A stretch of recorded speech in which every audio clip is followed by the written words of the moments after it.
Who's the prospect that signed with your team or signed with another team that you were most wrong about? Who's the player you were most wrong about? Now, it could be you thought this guy would go somewhere and not be good, and he turned out great.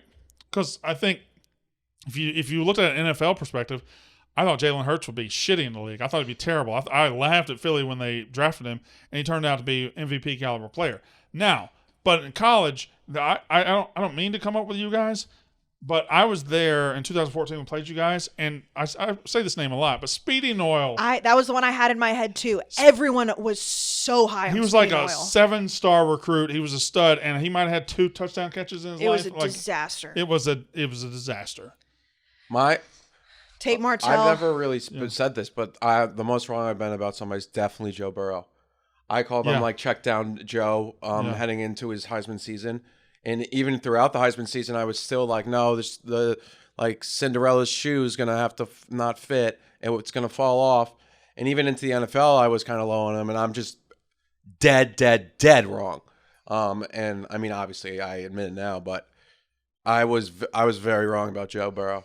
Recency bias, maybe, and I know he turned it around at the end of the season, so we'll see what happens next year, but probably Spencer Rattler for me. I thought he was going to go into South Carolina immediately, and they were going to be... Well, I thought he was going to, win a Heisman at Oklahoma. I did too.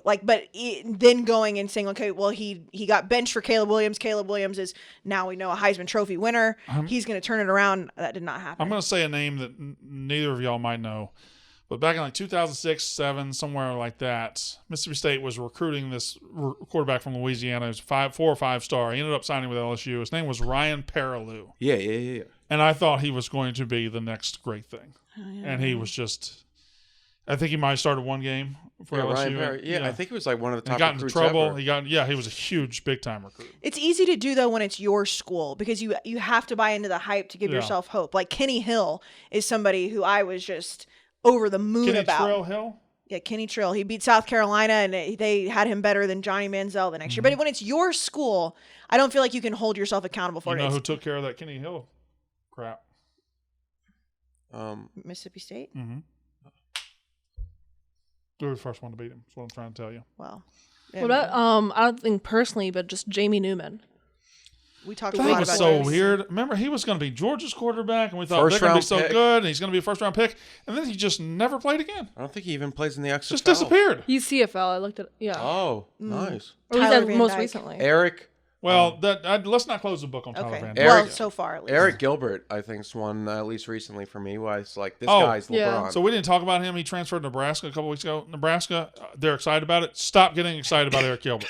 Stop getting excited about Eric Gilbert. He's not going to matter at your school. He didn't matter at Georgia. He didn't matter at LSU. He didn't matter at Florida when he was there for 5 minutes. He just, for whatever reason, he looks great on the shelf, but once you get him out, it just doesn't work.